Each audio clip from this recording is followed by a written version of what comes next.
How you guys all doing? Welcome back to the GSMC Chip Shot Football Podcast, brought to you by the GSMC Sports Network. I'm your host, Manny Maradiege. I've got a lot more stories to talk about here around the NFL, live today on May the 7th. And so, without further ado, we can start right into it. If you please would like, follow, and subscribe to the GSMC Chip Shot Football Podcast. And on that note, we can start talking about the first topic I have on hand here around Jordan Love and his contract extension. Last season, Jordan Love and the Green Bay Packers really were a bit of a mystery because last season it was the first official year when Jordan Love stepped in as that number one quarterback for the Green Bay Packers. Since then, it's been 4 years since Green Bay actually decided to trade up for Jordan Love and draft him late in the first round. And you know how the rest of that story goes. Aaron Rodgers moves on, they trade him, and last year Jordan Love finally steps in as the undisputed number one quarterback. It had its ups and downs, but definitely finished off a lot more positive than it originally started. They discovered a lot about Jordan Love, a lot about their roster, a lot of young, good, important pieces to their offense, most of all. I think their defense really impressed me towards the end of the year in some of those big games. But now, like I mentioned, it's been 4 years since Jordan Love came out of college in that first round. So, Miles Simmons reported on Friday that last Friday, that is, was the first day that Jordan Love would be eligible for a new contract extension since he was drafted. And it played out a bit differently than the typical first-round selections, because usually, especially for quarterbacks, honestly, when the quarterback gets to the end of their deal and if they're playing well, like Jordan Love has, they'll exercise that fifth-year option.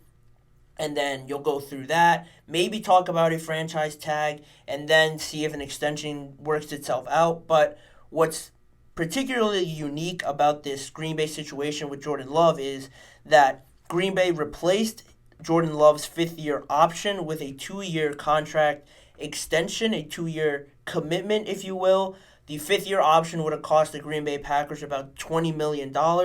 And instead, they switched it out for that 2-year extension with a base value of $13.5 million, $13 million guaranteed. So if you look at it in hindsight, what I think is so fascinating about it is that you look back at this deal and it doesn't look great from Jordan Love's standpoint, from the idea of getting the most money for how well he played, because if they would have stuck out with the fifth-year option and the 4 years regular thing, no 2-year extension, he could have already gotten paid or already have had the option of being tagged already. But now instead, Green Bay can still use the franchise tag for Jordan Love in 2025 after the conclusion of this 2-year extension. So really it worked out the best for Green Bay to buy themselves some more time because, obviously transitioning from Aaron Rodgers, one of the best quarterbacks in their history, to have Jordan Love agree to this 2-year extension instead of a fifth-year option worked out better for them. It was cheaper. Now they have him longer, and they now still can use the franchise tag, which I wouldn't be surprised if they do, considering how well Jordan Love played. What's crazy about this 2-year extension and looking back on it now and how well it played out for the Green Bay Packers, it was reported, according to multiple sources, that if Jordan Love had not agreed to this 2-year commitment back then, the Packers weren't even thinking about picking up his fifth-year option, because by that point, he really hadn't played. Like I mentioned, this past season was his first year at the helm of everything in Green Bay. The way it was all playing out, he had some spurts here and there when Aaron Rodgers was either injured or they just spotted him some reps and Jordan Love came into the game. At that point, how it was all playing out, sources confirmed and reported that Green Bay wasn't even thinking about picking up the fifth-year option, which would have meant that 2024, this upcoming year, would have been his fifth-year option contract year, and 2023 would have been, the last year on his rookie deal, in which, he did what he was supposed to do the last year of your rookie deal. You're supposed to prove it to earn yourself that extra time, that fifth-year option, or maybe a contract extension. That's what he did, and he proved it. But instead of the Packers now paying that $20 million for this coming year, they got him at a cheaper rate, and now they still can even tag him to put off working out any contract extension for Jordan Love. So the Packers really, I don't want to say they got away with one, like they try to pull a fast one on Jordan Love, because I'm sure they had their doubts. Having this huge shift from quarterback, you would love to have a bit extra time, which they do, and it all worked out better for them. I think they have Jordan Love now, knowing he's their franchise guy, on a cheaper deal.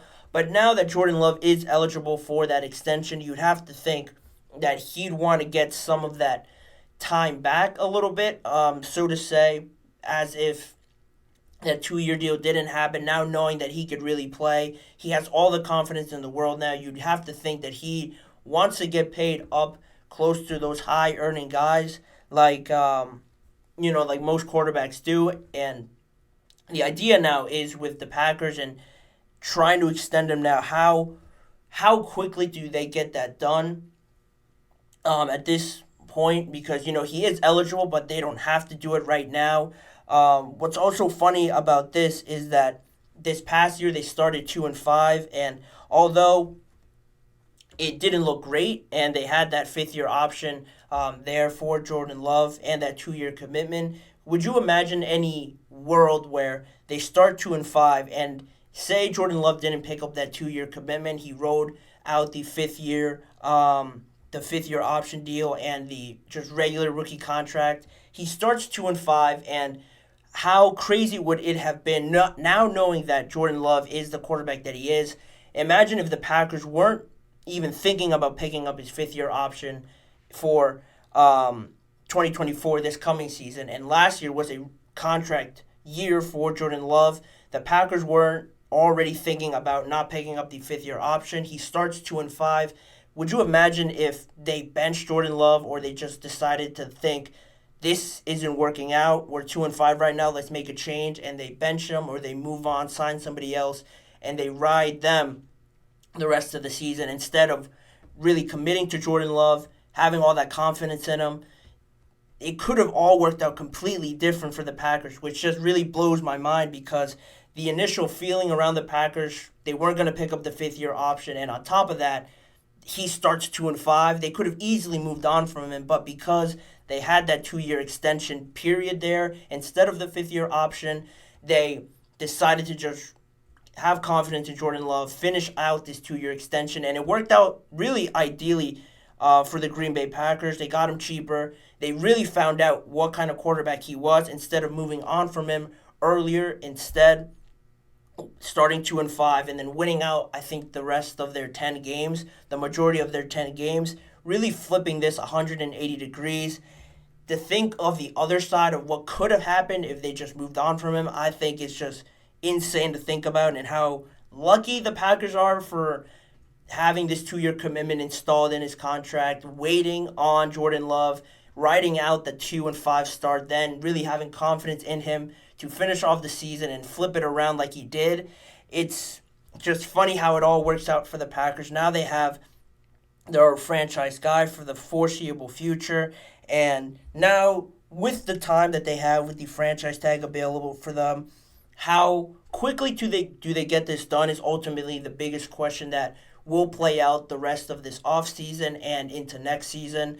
With the 2-year commitment now ending, how quickly do they get that deal done? Of course, there's other quarterbacks like Dak Prescott looking for a deal, Brock Purdy looking for an extension as well. How it all plays out there, I think it would be in the best interest for the Packers to work out something sooner rather than later, just because it'll be cheaper. The longer you wait, like we've seen in other areas of wide receivers, running backs, the longer you wait, the more expensive it's going to be for Jordan Love. And the Packers have a really great thing going here. I think the highest earning player on their team, because they have such a young team, a lot of them are on their rookie deals. The highest earning one might be Josh Jacobs, who they just handed out that massive contract to, $48 million for 4 years. He might be one of their highest earning players on their team. So the quicker they get this Jordan Love deal done, it will end up being cheaper for them, and they still have all the rest of their pieces young and on the rookie deals. This is the time to take advantage of this situation that you found yourselves in with Jordan Love and with the roster that you have. I think it's very impressive, the offense that they have and how young and really just how they've all broken out at the same time. It's something the Packers should really consider, but at the end of the day, how they work it out with Jordan Love. I'm sure Jordan Love and them don't feel rushed at this point, but if I were in that front office, I would probably want to get this deal over the line sooner rather than later. Then you don't have to worry about extensions over the forthcoming season. You don't have to worry about other players that might need an extension. The Packers really are very fortunate to have Jordan Love play out the way he did, considering that they were at one point thinking about moving on from him potentially, or they just lost some sort of confidence that they did from the start. They kept on with him, kept confidence in him, and now they're one of the top contenders in my eyes in the NFC. It's funny how it all plays out, but that contract extension and how much money he earns will be a huge decider in how all these other contracts play out and how much he earned or how much he deserves in that contract. It'll all play out throughout the rest of the off season. But anyway, we'll move on with the show. Coming up after the first break on today's episode, we'll talk about the Kansas City Chiefs, obviously hosting the home opener for the 2024-2025 season. I'll give you guys my rankings on who I believe should have that spot there against the Kansas City Chiefs. Plus, we'll talk about more on the Kirk Cousins situation, moving to Atlanta, why he decided to leave the Minnesota Vikings. I'll give you guys all those details after the break. You're listening to the GSMC Chip Shot Football Podcast.